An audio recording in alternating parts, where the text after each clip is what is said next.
The Murder Shelf Book Club contains disturbing content related to real-life crimes.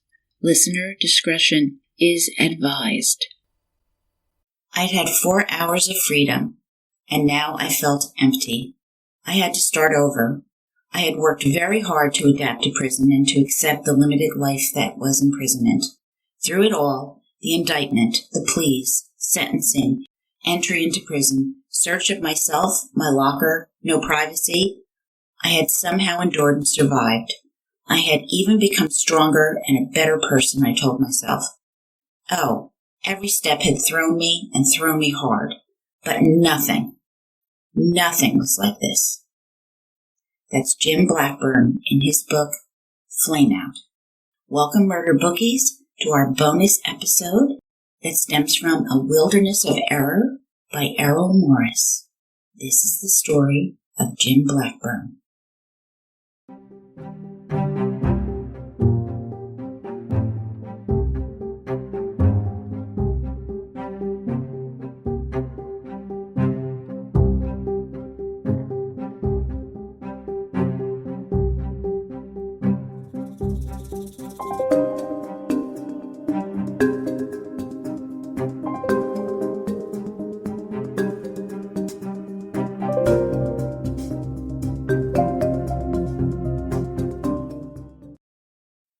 Welcome, Murder Bookies. Hi, I'm Jill going solo today.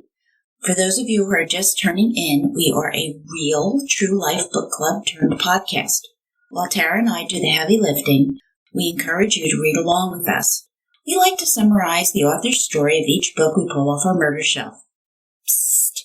Okay, guys, we are currently reading Lost Girls by Robert Coker. Now, this is a special bonus episode, a spin-off of a trilogy we did on A Wilderness of Error by Errol Morris on the Jeffrey MacDonald triple homicide that left his wife Colette and 2 little daughters, Kimberly and Kristen, murdered back in 1971 in Fort Bragg, North Carolina. Jeff lost, and he remains in prison today. During episodes 21 and 22, we met a huge number of attorneys, including the lead prosecutor in this case, James Leslie Blackburn, will be the focus of this story. A successful attorney, husband, and father, and the MacDonald case where he achieved his fame. Let's not sell Blackburn short. He did an amazing job working for the U.S. Department of Justice for 20 years and later in private practice. Well, kinda.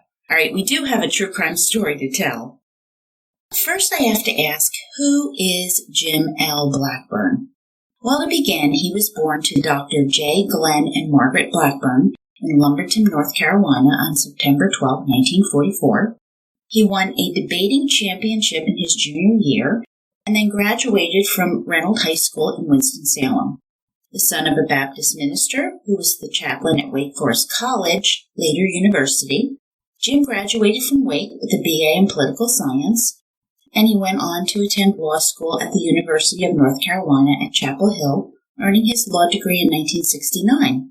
While at Chapel Hill, he met the woman he'd married, Marshall Alida Canada, in 1967, and they have 2 children, Jeffrey and Stacy. In 1975, Jim got to work, beginning to advise multiple state agencies. So, for example, he was the director of the Consumer Protection Division. In an article from the Raleigh News and Observer, Jim gave consumers advice on rebates. We should comparison shop because all may not be as good as it appears. Because if the shop raises the cost of a product prior to issuing the rebate, then it's really not going to be a savings. So always do the research before rebating, advises Jim Blackburn. Sound advice even today, so make a note of that one. So while in law school, Jim meets his mentor, who's going to prove to be a very critical ally, then North Carolina Attorney General Robert B. Morgan, who's going to put in a good word for him. Jim gets hired as the Assistant Attorney General with the North Carolina Justice Department. Jim moves on to work for the U.S. Attorney at the Eastern Division of North Carolina as the first Assistant U.S. Attorney and the Chief of the Criminal Division. So he moves up quite a bit. Later that year, Blackburn stood up against the Edgecombe County District Attorney, Frank Brown, who'd basically drawn up a manslaughter charge against a 6-year-old Tarboro, North Carolina boy who had tragically killed his 7-year-old brother. So this is a horrible, highly emotional situation. Blackburn reviews the case law going all the way back to an 1895 North Carolina Supreme Court decision that declared, quote, "An infant under 7 years old cannot be indicted for punishment for any offense," end quote. And Jim says so in the press. He's not publicly afraid to disagree with his peers in a really highly charged emotional situation, and he absolutely did the right thing for this family. Blackburn demonstrates that he's an astute judge of circumstance. He knew political opinion was with him, because Brown was an adult charging a 6-year-old at all. Just 2 years later, Blackburn is engrossed in the Jeffrey McDonald case as lead prosecutor. Jim wins, Jeff loses, just in case you missed that. So after Jeff's conviction, riding with the McDonald high, Blackburn next takes on the state AFL-CIO president Wilbur Hobby, and he's indicted for conspiracy and defrauding the U.S. government by illegally using money from this federal employment program. Now, Blackburn is directing a staff of 25. He's prosecuting everything from drug smuggling to murder cases to civil rights abuses. Howard Troxler, a reporter with the News and Observer, he writes that Jim Blackburn's two great strengths were, first, paying meticulous attention to detail, and second, being able to sell the case to the jury.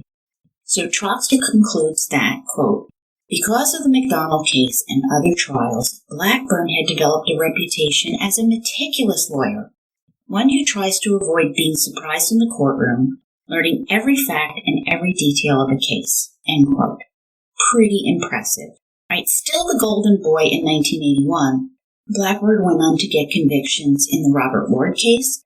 This was for dumping polychlorinated biphenyl, or poisonous PCBs, on long North Carolina highways. Hey, I like the environment clean. Doesn't everybody? Good job, Jim. That September 1981, Blackburn left the U.S. Attorney's Office and begins a career in private practice. Now, at the time, the Charlotte Observer reports that Blackburn indicated that he was making the way for a Republican appointee, Sam Curran, who is the legislative assistant to the U.S. Senator Jesse Helms, who would be taking over his place. So he's an amenable guy to go along with that, don't you think? Okay, so Jim Blackburn, he is a team player even when he plays for the other team, so keep that in mind. 1983 was quite the year in North Carolina. The Lieutenant Governor, Jim C. Green, was indicted on robbery and conspiracy charges. And when Wake DA J. Randolph Riley took a leave of absence, the temporary DA, Colin Willoughby, appointed a special prosecutor to bring the case against the Lieutenant Governor. And this was none other than James L. Blackburn. After deliberating less than 3 hours, the Lieutenant Governor was found innocent of all charges. The fate of the governor and politics in North Carolina, though, is not really the point here. What is important is the connection between Blackburn and Willoughby. Remember this. There'll be more on that later. So Blackburn now accepts employment with a large law firm, Smith, Helms, Mullis, and Moore, with 140 lawyers practicing out of Charlotte, Greensboro, and Raleigh, with a reputation that is reflected in Jim's acclaim as a trial lawyer. It seems like a really good fit. Now, Jim defended a high-profile case in 1985 when Senator John Jordan was charged with extortion, bribery, solicitation, and misconduct in office. This all stemmed over a dispute over a hydroelectric dam in Alamance County, North Carolina. Jordan owned land near the dam and was complaining that the owner of the dam, William H. Lee, was diverting water from his property. Jordan demands $60,000 from Lee, threatening him with unfavorable legislation if he doesn't comply. Jordan pleaded not guilty, with Blackburn filing to dismiss the, quote, vague and ambiguous charges, unquote. But to no avail, they lost that one. And then in August 1986, Jordan changes his plea to guilty, announces his resignation from the General Assembly, which was starting into an ethics probe. So Blackburn is later going to admit that it's really hard to give clients bad news, that there's no way out, especially if they are guilty of what they've been accused of. Case in point, Jim. Unfortunately, to get to the heart of the story here, things for Jim Blackburn skid off the rails big time in 1993 when he blew up his world. All right, this lawyer from the big shot law firm is arrested for embezzlement, forgery, fraud, charges he pled guilty to, and these are all felonies. And this is the true crime story that we're going to delve into, Murder Bookies. Blackburn calls it his flame out, and that is the title of his book and the same name we're going to give this minicast. We've given you some insights into Blackburn's background, his career, some ups and downs. So let's see how he just utterly destroys himself. What happened to the consumer advocate? What happened to the legal eagle who successfully convicted Jeff McDonald? The man so devoted to law and order? What the hell happened to the famous prosecutor turned defense attorney? Well, let's see as we discover by stepping back a page or two. So, Jim Blackburn, he becomes this celebrity legal hero with the well-earned reputation as a brilliant attorney with the conviction of McDonald. So, at the beginning, Blackburn suggests that he has won this unwinnable case, his framing, not ours. He says that everyone told him he was going to lose McDonald. He knew that the McDonald crime scene was contaminated by 10 or more MPs trampling through 544 Castle Drive that night of February 17, 1971.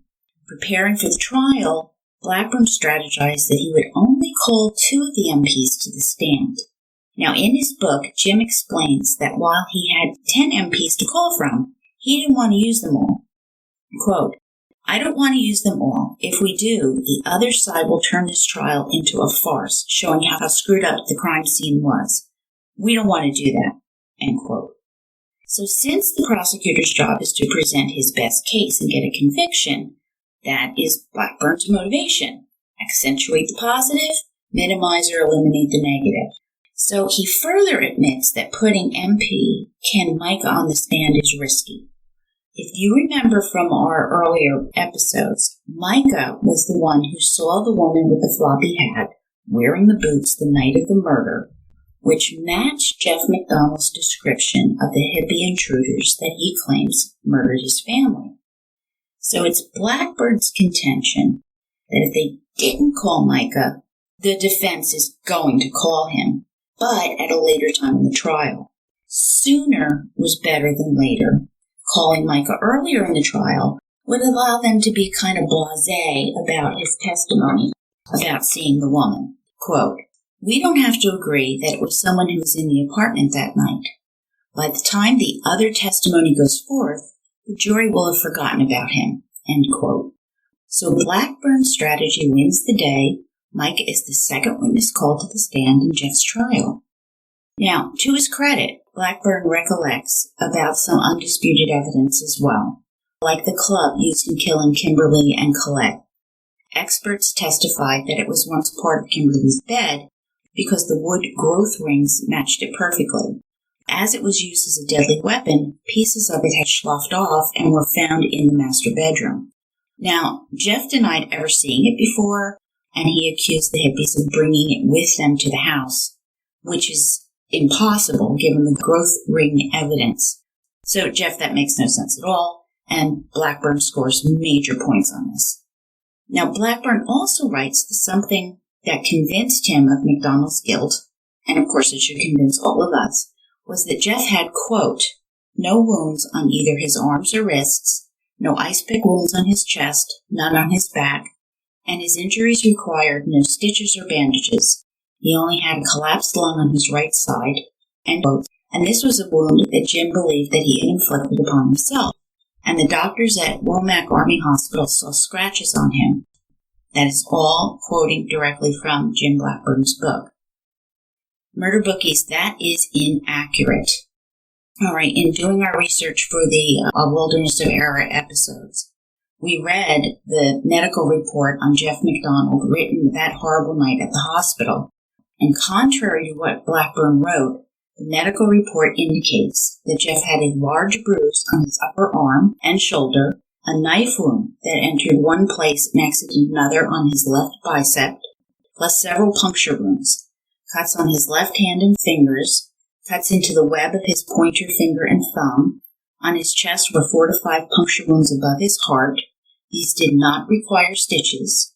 On the right side of his chest, there was a 3/4 of an inch wide wound that slid down between his ribs, which collapsed the right lung, making it difficult to breathe. And on his abdomen was a 3-inch long jagged tear that ran perpendicular to another knife slash, forming a V. Several puncture marks were scattered across the center of the stomach area. A Dr. Merrill Bronstein described these abdominal lacerations as gaping, so the fascia of the muscle was exposed and did require suturing. However, it was taped closed due to the immediate concern about the seriousness of the lung injury, which was going to require surgery. So it would have been stitched, but for the urgency of the breathing issue. Specifically, Jeff had no fingernail scratch marks according to the CID reports and an interview with attending physician Dr. Seabrook Johnson. This directly contradicts Blackburn. He did not present the facts in this book, and that annoys me to no end, murder bookies. Being self-serving does not help your case, Jim. It hurts your integrity and our perception of your character, which we are actively evaluating. Moving on, Jeff's convicted, and Blackburn is the triumphant legal hero. Of the MacDonald case, Blackburn writes, quote, "It changed my perception of who I am. Not a day has gone by since that summer that I haven't thought about the night almost 30 years ago when time stopped on a Fort Bragg military base. I am still asked almost daily about the case and interviewed every time MacDonald files a new motion or has another hearing, and I have found that time has not taken away my memories of that night." Well, I may disagree a little bit with that last part, Jim, but what matters is his perception of himself was altered and shifted due to the publicity, the notoriety of the MacDonald verdict. We really don't mean to rehash the entire MacDonald trial. We're just trying to give you a few examples of how Jim Blackburn's strategizing works, how he thinks, how he presents his point of view, because when his own crimes are going to be exposed, Jim Blackburn will present his case to us, and we need to evaluate it having knowledge of his character. 2 years after MacDonald, basking in success, he leaves government service, goes into private practice, winds up at Smith, Helms, Mullis & Moore law firm, and this is a big switch for Jim. He has to redefine win from previously racking up guilty verdicts to this new reality, air quotes, win, being defined as probation, getting life instead of the death penalty, and even a rarer not guilty verdict.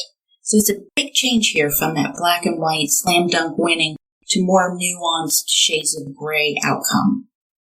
You see, this is important because Blackburn is a victim of his own success. Yes, he's a victim. You see, the cards were stacked against him and MacDonald, and Jim explains they were never supposed to win. Public sentiment was totally with Jeff MacDonald, plus the case would never go to trial. Once the original prosecutor died of a heart attack, no one else could possibly try it. Then Blackburn the rookie is up at bat. He's never even tried a murder case before because it's rare for feds to actually try murder cases.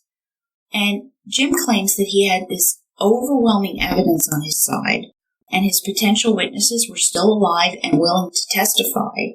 But the crime scene is a complete mess, so none of that is really going to matter. Jeff MacDonald is presumed innocent, and the Army had dropped the case against him. Jeff has the best lawyers, expert witnesses, and if things became a little dicey, Jeff could always testify himself and blow the jury away with his good look and charm, the Green Beret doctor who'd lost his whole family so tragically. So Jim tells us that with all of this against him, the miracle happened, Jeff lost, Jim won, and now he is the stuff of legal legends. He'd won this enormous, important, media-powered case, and this becomes his narrative. It's amazing, he won, it's a miracle, and this is how he becomes a victim. But first, a few more memories from the trial that tells us a little bit more about how Jim Blackburn thinks. All right, there was a law clerk working for Blackburn, a guy named Pewter, and he was assigned by Blackburn to write a memo that explored just how far the prosecution could go in denying the defense exculpatory evidence, so as not to cross the legal mandate to give all such evidence over to the defense. This is called the Brady Doctrine. Now, this is important. It means Blackburn wanted to know how much evidence that might clear Jeff of the crime could the prosecution legally withhold.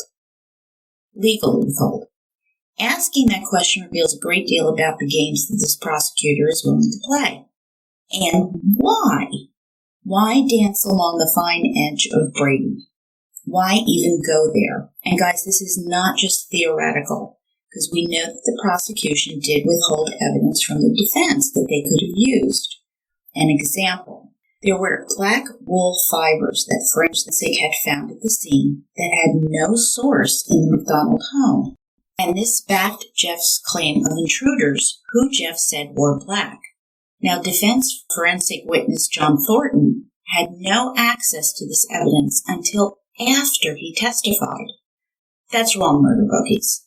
It does not mean Jeff is innocent, but it does tip the scales towards unfair trial on my scorecard, and it reveals Blackburn's mindset that he'd go that far to win. Blackburn's prosecution also did a reenactment of the 48 ice pick stab wounds, which aligned with the holes in Jeff's blue pajama top, and with 21 stab wounds in Colette's poor injured body. And this was based on the work and testimony of chemist Shirley Green. This was a hugely significant point in Blackburn's retelling of the trial, but he left out one little part where the prosecution witness, FBI forensic expert Paul Stromba, said on the stand, quote, "Well, it could be other ways. There could be some other interpretations. Hole 17 might correlate really with number 3 instead of number 7, end quote.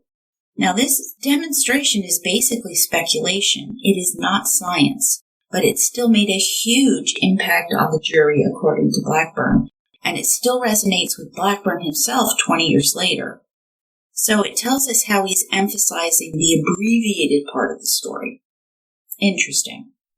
What actually won the case, according to Blackburn? It's the blue fibers from Jeff's pajama top. Blackburn lists the number of instances that the fiber evidence did not jive with Jeff's story. If he struggled with assailants in the living room, why were these fibers not found there? And this is supposed to be where the top was torn. Shouldn't the mother lode of fibers be found where the top was torn? The club we mentioned previously was covered in blue fibers, a club that Jeff said he never touched.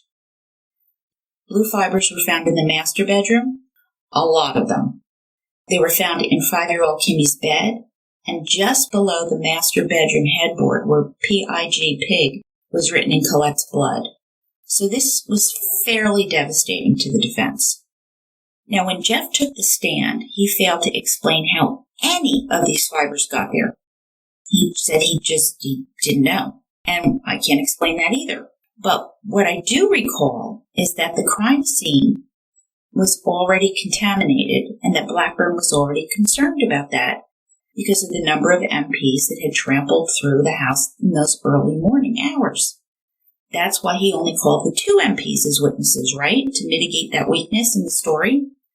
Did all of those MPs track blue fibers through the apartment, shift them around? I don't know, but it does raise some reasonable doubt in my mind. But he wins the case. Did he do it on the merits? Well, we're going to go further into Blackburn's character, and we're going to look into how winning damaged him. In subsequent years, Jim Blackburn says he wanted to win for his clients. Well, that's part of the job description. But in hindsight, he says he developed an extreme expectation to try to please his clients, to present them with wins, successes, and court awards. So psychologically, he begins to personally suffer when delivering negative news, that they had no case or they had lost a lawsuit, that it hadn't gone their way. This is what leads to his downfall, his flame out, as he calls it. This fall begins 3 years earlier, but the bell began tolling for him on January 13th, 1993, when a very terse bank employee called his office at 8 a.m. and wanted to know why he had transferred $50,000 from one of the firm's trust accounts to one of his clients. This had happened right after Thanksgiving in 1992. Blackburn absolutely had authorized this transfer. The problem was he had absolutely no authority to do so. And while he went on assuring the bank clerk that everything is fine, he knew it was absolutely not fine. He called the firm administrator, Steve Blackwell, who absolutely refused to discuss it, saying he was too busy. Intuition and thought process working, Blackburn looked out the window to see if Steve Erb, a managing partner, was on the premise and quickly noted his distinctive car in the parking lot. So his sharp mind concludes that Erb is here to discuss the money transfer he had done. Now, a bit later, exactly what he thought was going to happen, Steve Erb and Dick Ellis, another senior partner, showed up to speak to Jim. They laid out what they knew very methodically, and they knew that Jim had set up a case file for a fictional legal matter, that he had written at least 17 court orders to resolve this phantom case. He had made the down payment to his clients of $50,000. Now, Blackburn denied as long as he could, and finally Dick just called him out and said, quote, "Jim, I just don't believe you. What I've read and what I have in my hands indicates to me that you have done wrong. Did you do these things?" So the moment of truth had come, and Jim Blackburn finally admits that he had committed fraud, forgery, embezzlement, and lied about it. And this isn't the only time. So beginning back in 1990, Ben and Joyce Gardner, people Jim had known for a long time, he had done previous work for them on, speeding tickets and whatnot, had come to him about a land dispute with a neighbor. If you haven't watched Fear Thy Neighbor on the ID channel, you need to watch a couple episodes. But anyhow, they had purchased an empty lot on Lake Gaston in Virginia, and then the neighbors had put up a boathouse and a pier on what they believed was their land. And the discussion goes around and around. By the fall of 1991, Jim told them he had filed a lawsuit, but he had not. So as time goes by, with no actual lawsuit filed, the Gardners start demanding results. Jim continues ahead as if he was actually getting results. He drafts orders that look like the court issued them, with Blackburn forging various judges' signatures. He presented them to his clients as if the documents were real, and as they're seeking monetary damages, he told them the county court had awarded them $250,000. Winner, winner, chicken dinner, right? Oh, but there was an appeal, and that, delayed the settlement. None of this is real, by the way. And this brought Jim some time, very crafty, but he next delays paying them longer because the firm needed the money, but it would be coming soon. And after many, many stressed-out phone calls demanding their money, Blackburn sends them the $50,000 as a down payment from the firm's trust account. He immediately feels better, the pressure's off, he'd accomplished something, only he actually had not. He'd committed a string of crimes, and this fact seemed to be completely eluding him. So Jim wrote that he wished he had acted differently. He wished he had walked into Dick's office, told him the truth, but he believed that his survival as a lawyer was at stake, so he acted wrong, kept quiet, and ultimately destroyed his legal career. And the why of all this really remains. So Blackburn leaves this meeting with Steve and Dick, and he goes for a walk with Steve, and he asks him, "Hey, do you think I should resign?" Seriously? Does he think it should resign? Do you really have much choice? Well, ultimately he does resign before the firm can fire him. Next, he calls a lawyer to represent him. You cannot make this stuff up. Wade Smith, who is one of McDonald's defense attorneys, is a good friend of Blackburn's and he's going to represent Jim. Good decision, Jim. At this point in the reading, the first thing that crosses my mind is check into rehab. And I was really close.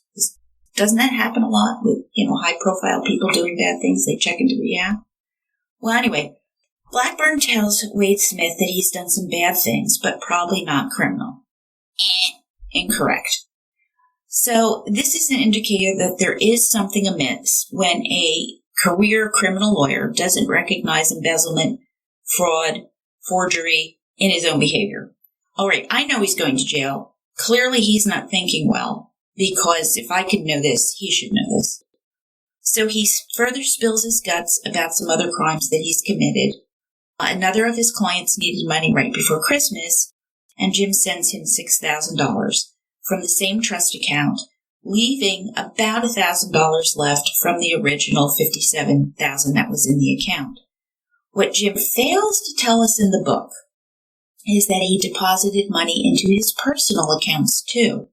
During Jim's sentencing hearing, the prosecution would suggest he'd spent about $80,000 on a home renovation and used about $20,000 for an initiation fee into a social club. Very self-serving stuff, very manipulating that Blackburn neglects to mention this in his book. Note the character stuff here. Dilute criminality to make yourself look better. Wade Smith takes all of this in, and he immediately has Jim examined by a psychiatrist, one of the best in North Carolina, Jean Spaulding. According to Women in Duke University Medicine, where she'd earned her MD from, Dr. Jean Spaulding ran her private practice in Durham and served as Duke's faculty clinical consultant in child psych for 13 years. Later, she was Duke's vice chancellor for health affairs, a member of the Binational Health Commission between the United States and Mexico, and makes many media appearances discussing psychiatric issues. And she becomes James Blackburn's psychiatrist. So Jean Spaulding and Blackburn evidently knew each other previously, which I think is a little bit sketchy.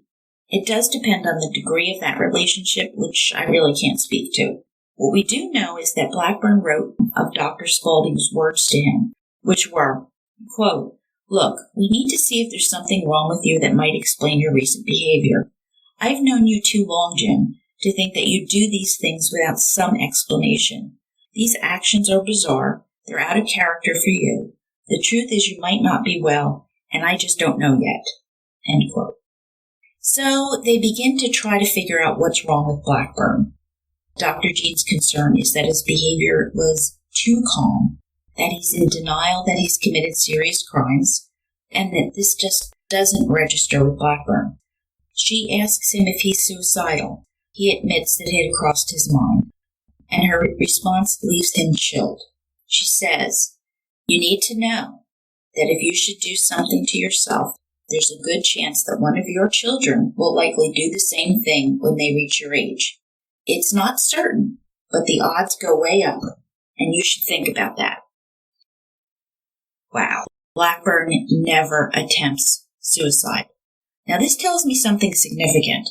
Something cognitive is functioning. He understood the point Dr. Spaulding is making, and he understood it fully.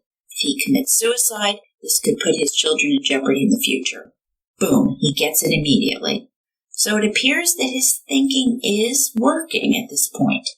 Now she goes on to prescribe him Prozac, lithium, and a battery of personality tests, drug tox screens, intense daily therapy, and eventually group therapy as well. It came out soon after that Blackburn had not only wired money to clients we've already mentioned. Jim had also sent the U.S. government another $22,000 on behalf of another client who owed money. He deposited money from clients into his personal checking account, then wrote checks to additional clients. In total, it comes out that he embezzled $234,054. A week after this all began, he checks into the psychiatric wing of Duke University Medical Center. I'd guessed rehab. They went with the psych ward. And, just seems they're looking for some way to mitigate his sins, but Something does seem off with him. At the hospital, Blackburn describes his interest in seeing the newspaper because he wants to follow the media coverage of his story. He discovers they have a rating system where 1 means you never leave the ward, ever, and 5 means you can leave without supervision. He was rated at a 3, so he could not leave without an escort. So when a group of smokers were permitted to go out, he was permitted to go with them, get a newspaper in the lobby, but under supervision. In the newspaper, there was a story about the state bar filing charges and covering his treatment in the psychiatric ward. And now Jim understood why everyone wanted him there in the psych ward, isolated. As much as the story was upsetting and as helpless as he might have felt, he couldn't answer any questions in lockup. So later that afternoon, Blackburn has his first visitor. Alan Head, the executive director of the State Bar Association, a former classmate of Jim's.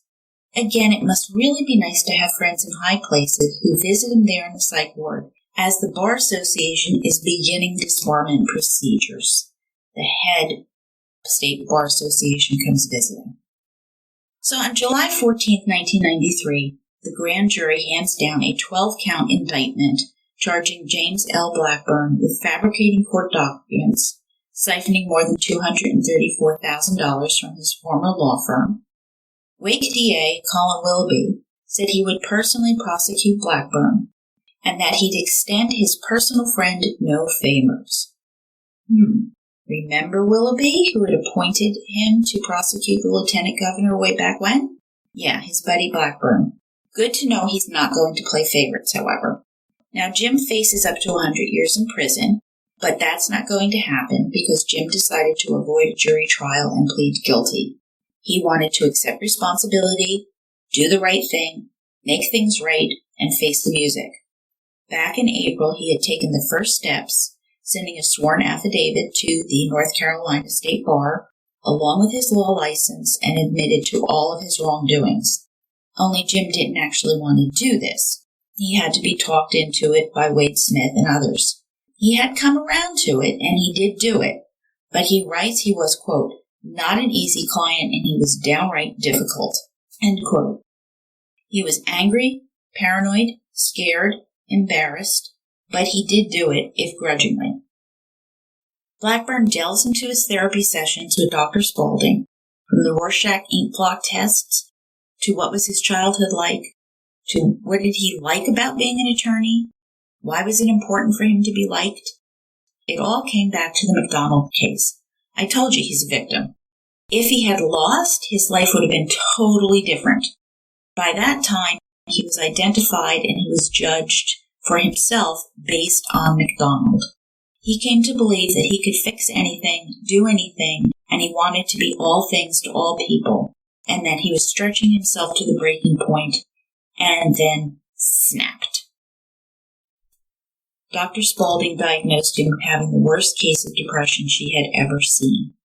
And his lawyer, Wade Smith, was thrilled and released a statement to the media.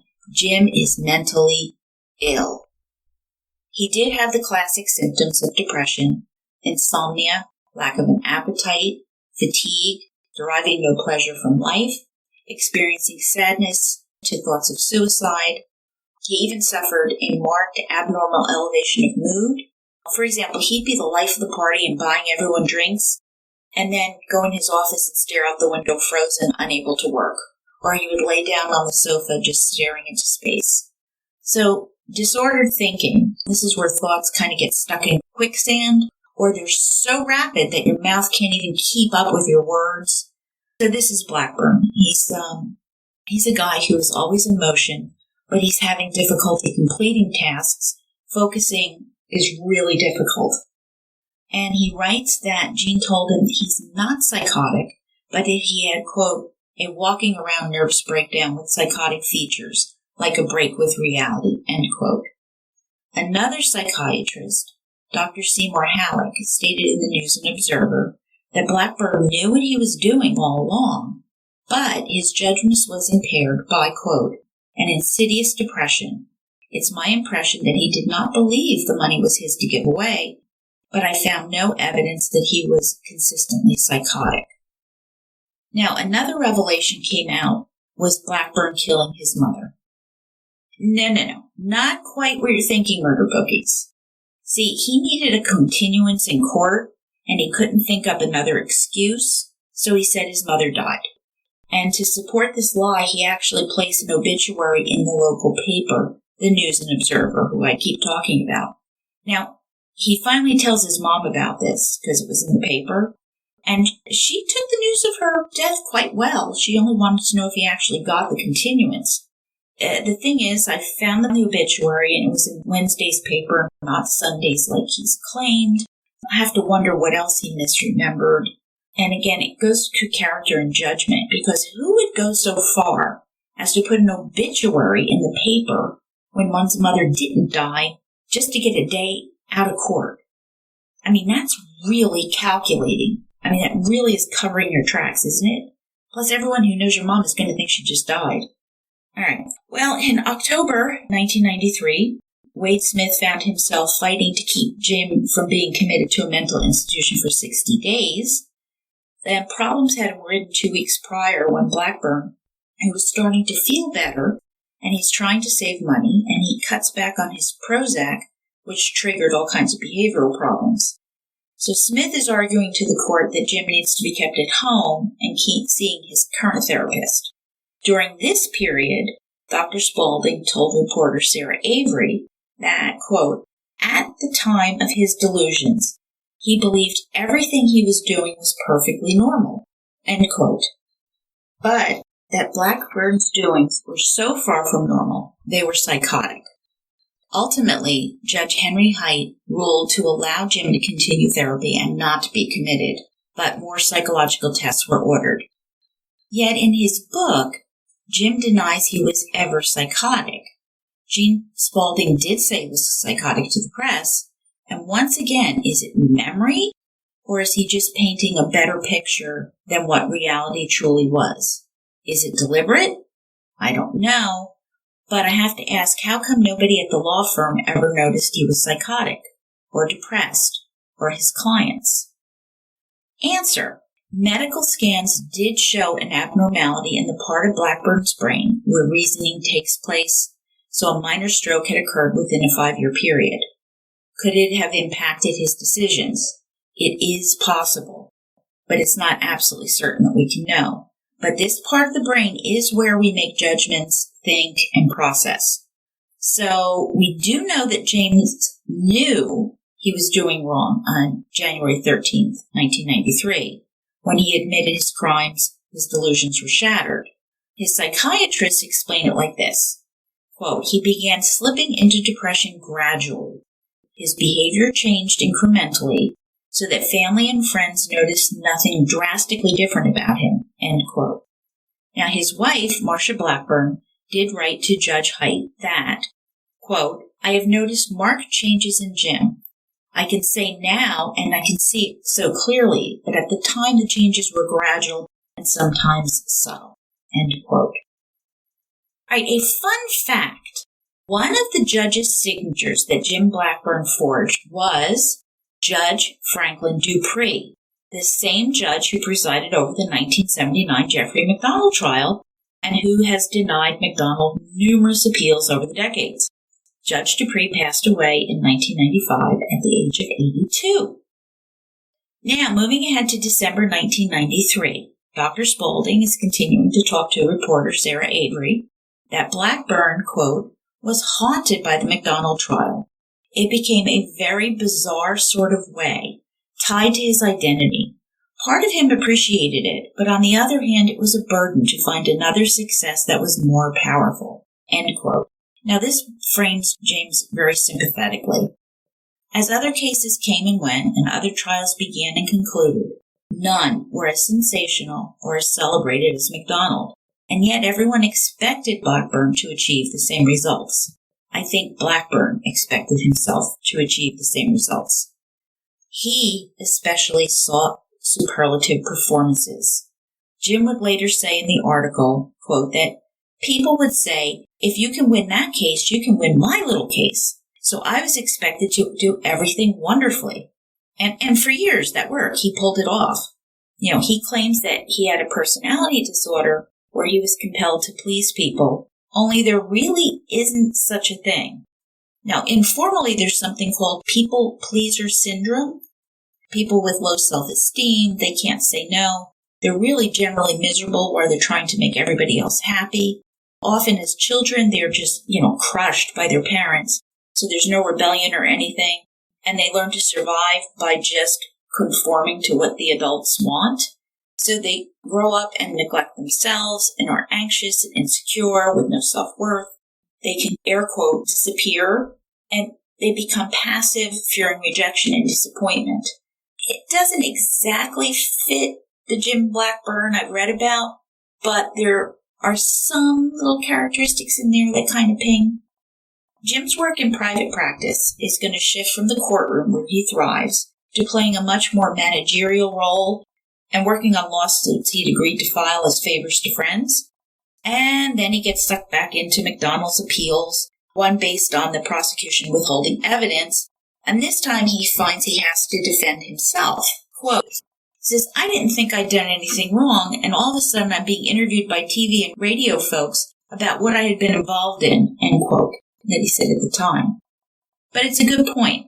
Blackburn also vows that he is going to pay back every cent of the $234,054, quote, because that's the only way I can feel good about myself again, end quote. Wow. That is really disappointing. So it's all about him. He's not going to make restitution to his friends at the law firm that he handily betrayed, or his clients that he threw under the bus, or maybe his family who are living a nightmare. It's all about him feeling good about himself again. And it tells me he's made terrific progress too, and I'm really glad to know that. It just sounds really self-centered. Could it be just the way the newspaper framed his comments? I am absolutely open to that possibility. It really sounds egoistic the way that is phrased. Now, as it came time for sentencing, Wake District Prosecutor Colin Willoughby suggested that money may have been used for his personal benefit, such as that home renovation or the fee into the social club. Ouch! That flies into the face of his I thought I was helping my clients. And Willoughby also states that Blackburn knew exactly what he was doing. He had no difficulty recalling for authorities the sums of money he took at various periods for whatever clients. Quoting the DA, white-collar crime is not a crime of ignorance. It's not a crime of provocation. It's not a crime of passion. It is the kind of crime that requires careful planning and execution, end quote. So the reckoning came on December 7th, 1993, when Jim was sentenced to 3 years in prison for 2 felony convictions. Judge Height imposed another 10-year term on the remaining charges, but suspended the sentence for 5 years probation. Blackburn also has to pay back all of the money to his former law firm. And Jim writes that he hadn't particularly wanted to hear what the court was going to say. He'd have preferred to have it mailed to him.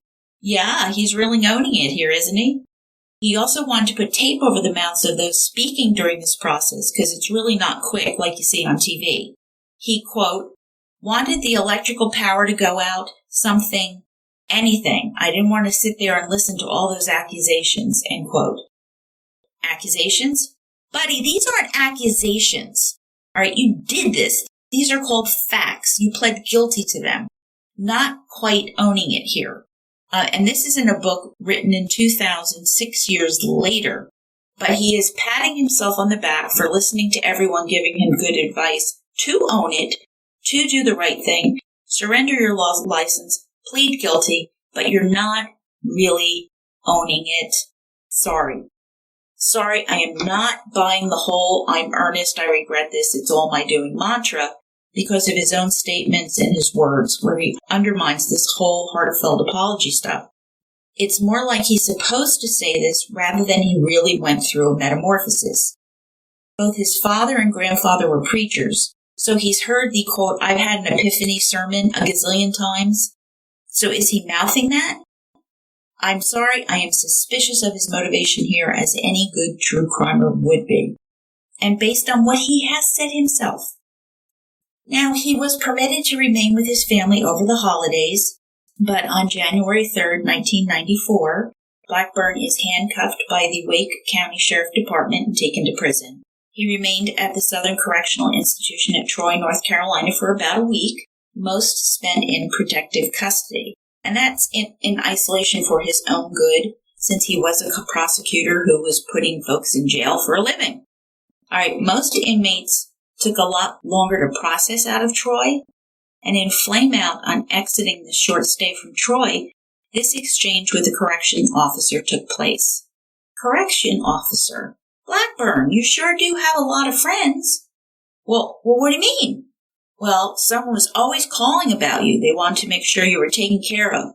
No doubt that speeded up things for you. Getting out of here in 8 days is pretty fast. It usually takes about 3 weeks. End quote. So Blackburn didn't ask for any special treatment personally, something he's rather proud of during his stay in prison. Those outside that he knew did it for him, however, and he got special treatment anyway. He would spend the remainder of his sentence at Wake Correctional Center, a minimum security prison. And in prison, he also ran into the brother of Brantley Poole, Carpool, a former member of the Real Estate Licensing Board that Jim had once represented, who promised that he would look after Blackburn while they were at Wake. Flip side, does this mean that Jim now owns Carl? I mean, what's the prison culture about like that? I'm not sure. So, Jim Blackburn toughs out 3 to 4 months in prison like everyone else, right? No. He gets work release less than 2 weeks into the sentence. But how does this work release program function? So, work release is offered to those who are sentenced to less than 5 years, or longer-term convicts who've been reliable for many years and earned some trust. This is also the final step before parole. Blackburn is sentenced to 3 years, so he's eligible. There's no playing favorites here. Out of prison during the day, Jim went to work for his former mentor, Senator Robert Morgan's law office as an office administrator. So after being disbarred, felony convictions for embezzling a law firm, forging judges' signatures, let's let him work in a law firm again. That just seems sketchy to me, like letting the fox back into the hen house after he promises to be good. I mean, okay. But back in December, Judge Hite granted Jim immediate work release. Judges can recommend this to the defense or the prosecutor if the defendant is not a danger to the public. And I certainly have to agree that Blackburn is not a threat of any kind, so this is totally legit. Senator Morgan said at the time that he agreed to employ Blackburn because he would benefit from his legal expertise. Told you Senator Morgan was going to be an important ally for Jim Blackburn. Now, Jim Blackburn could have actually started immediately if Senator Morgan's office had carried workman's comp insurance, but they didn't, so they had to set it up, and it is one of the conditions of work release. But anyway, he starts doing his work release. Now, in his book, Jim describes how Senator Morgan helped him to re-enter society, which is a really scary unknown for him. So how will the ex-con be welcomed back into genteel Riley society? To smooth the way, Senator Morgan took Blackburn to the courthouse, to the police station, to lunch at the city club, lawyers' offices, anywhere he could imagine. The only problem with this? Work release inmates are not allowed to leave the job site, according to W.K. Jones, the then superintendent of the Wake Correctional Center. But Jim Blackburn repeatedly left the work site, according to Jim Blackburn. But he didn't get any favoritism or anything. I tell you, it must be nice to be a good old boy, I guess. To his credit, while he is in prison, Jim endeavors to help his fellow inmates. He looks over letters to parole boards, he edits them as needed, he offers legal advice, he uses the legal resources at the Morgan Law Office to help out. He regularly answered questions about the McDonald case, so it made him something of a celebrity inmate. And to his credit, he also learns to say no when the news wasn't particularly good. If someone was hoping for parole or something, no, you're not going to get parole, sorry. He says that he offered a little help and it, quote, turned a mean stare into a, hello, Mr. Blackburn, end quote. So he really was striving to become his best version of himself. And that's not easy for any of us. He showered alone for his own protection. He generally suffers the loneliness, the isolation, the loss of freedom that prison inflicts on prisoners. He writes that he grew stronger throughout, and he just wanted to survive to go home, humbled. And he turns to God, attending church services regularly. He writes that the Bible is the most read book in prison, not just read but studied. And he says he must have reread the book of Matthew's Sermon on the Mount repeatedly until it kicked in, helping Jim to hold his head up, helping him face what was coming, and enabled his survival through this terrible ordeal. And finally, on April 6, 1994, he was paroled, at least for 5 hours. The bureaucracy was so eager to get him out, they miscalculated and they used the wrong date. So after Jim rejoiced that he made it, gave away his meager belongings to his prison friends, and returns home to Marcia, he discovers he has to go back to prison. How ungodly awful to taste freedom, be in your own house, sitting on your sofa again, your feet in your slippers, and have freedom snatched away once more. I just can't even imagine. And that was the quote we opened the show with. Jim chose to return of his own accord before the officials came to get him, and he endures another few weeks, and then was paroled for real on April 27, 1994, having served 3.5 months in prison. Now, Jim moved forward. He worked as a host in a restaurant, and then a waiter, no easy job, and he accepted life without a law degree and a new social status. He worked hard, he found a new identity, a new inner sense of self, recovered his mental health, and he had to begin again. He says, quote, "If people think 1993 had been a tragic year for me, they're wrong. The difficult times for me were before 1993. The worst thing that could have happened is if all this had not come to light and I had just kept on," end quote. Sounds like he's starting to get it, right? So where has he been in more recent years? Well, in 2018, the North Carolina Department of Public Safety Community Corrections, Raleigh, held their annual managers meeting. Their keynote address was given by James L. Blackburn, now a successful motivational speaker who reflected back, quote, "1979 was good to be me," he told the attendees, "and I was great until I wasn't. And somewhere along the way, I lost myself. I lost my moral compass. You could call it stupidity, arrogance, carelessness. I thought I could teach horses to fly. It cost me a lot.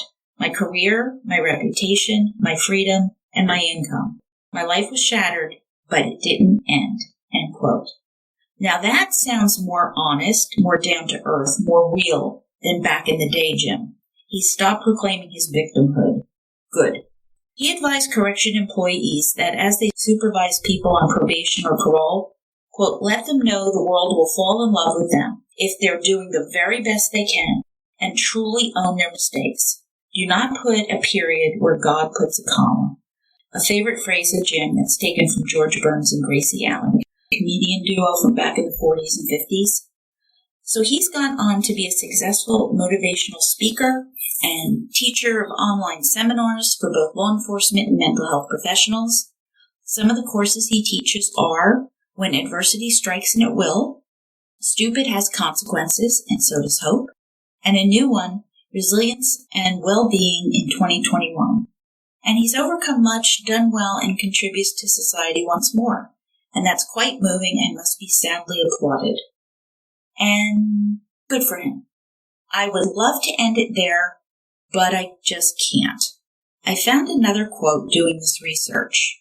And December 19th, 1993, right before he is sentenced to prison, facing an uncertain, bleak future, Jim Blackburn talked to reporter Sarah Avery, and he says, "I'm sorry all this happened. The hardest thing for me is adjusting to the fact that my past life is gone and that I am no more what I was. It's been hard to realize that the life I had known for 20 years is gone, perhaps forever." Now that's truthful. The article continues to tell us what else Jim revealed that day. Now to paraphrase, he says he faces the future with hope that he might rise above the disgrace he suffered and the ruin he's made of his career that was marked by the stunning McDonald's success that became, after all, the seed of his failures.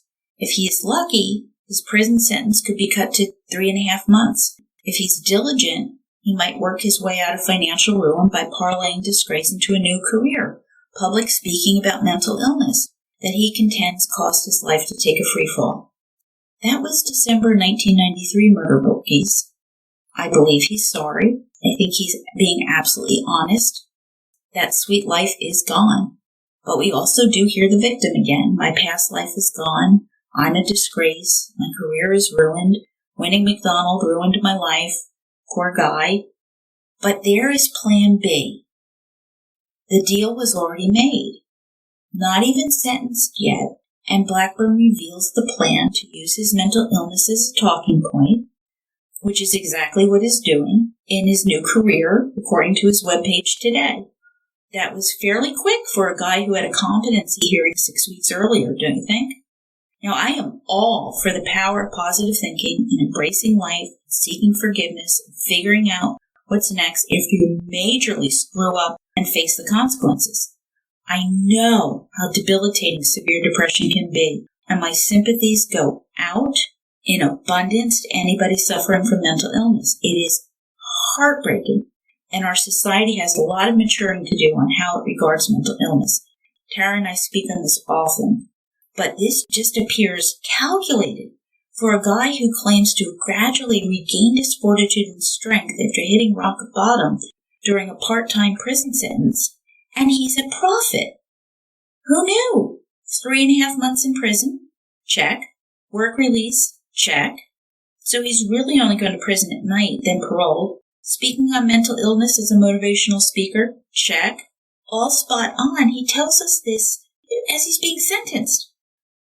Now, I did reach out to Mr. Blackburn, and I asked him to participate and or comment, and he responded and wanted to know who the Murder Show Book Club podcast was, and never responded again. And I really wish he had spoken to us, because I would have asked him about this, among other things.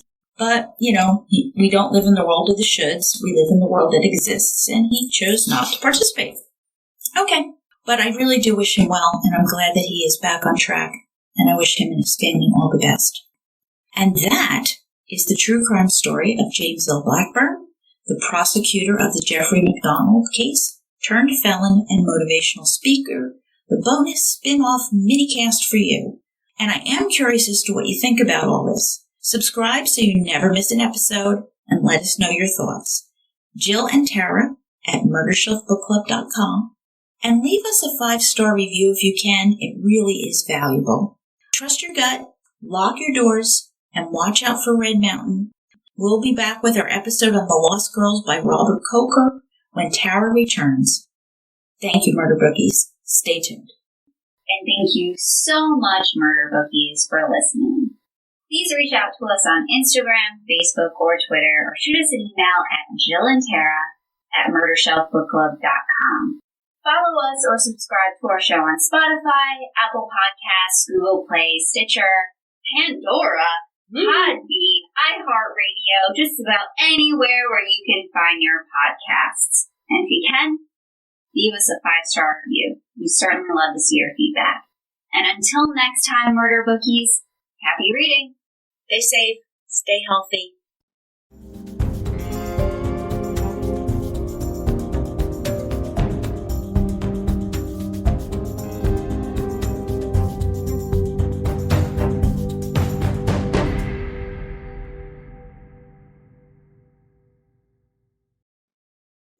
Written and produced by Jill. All rights reserved.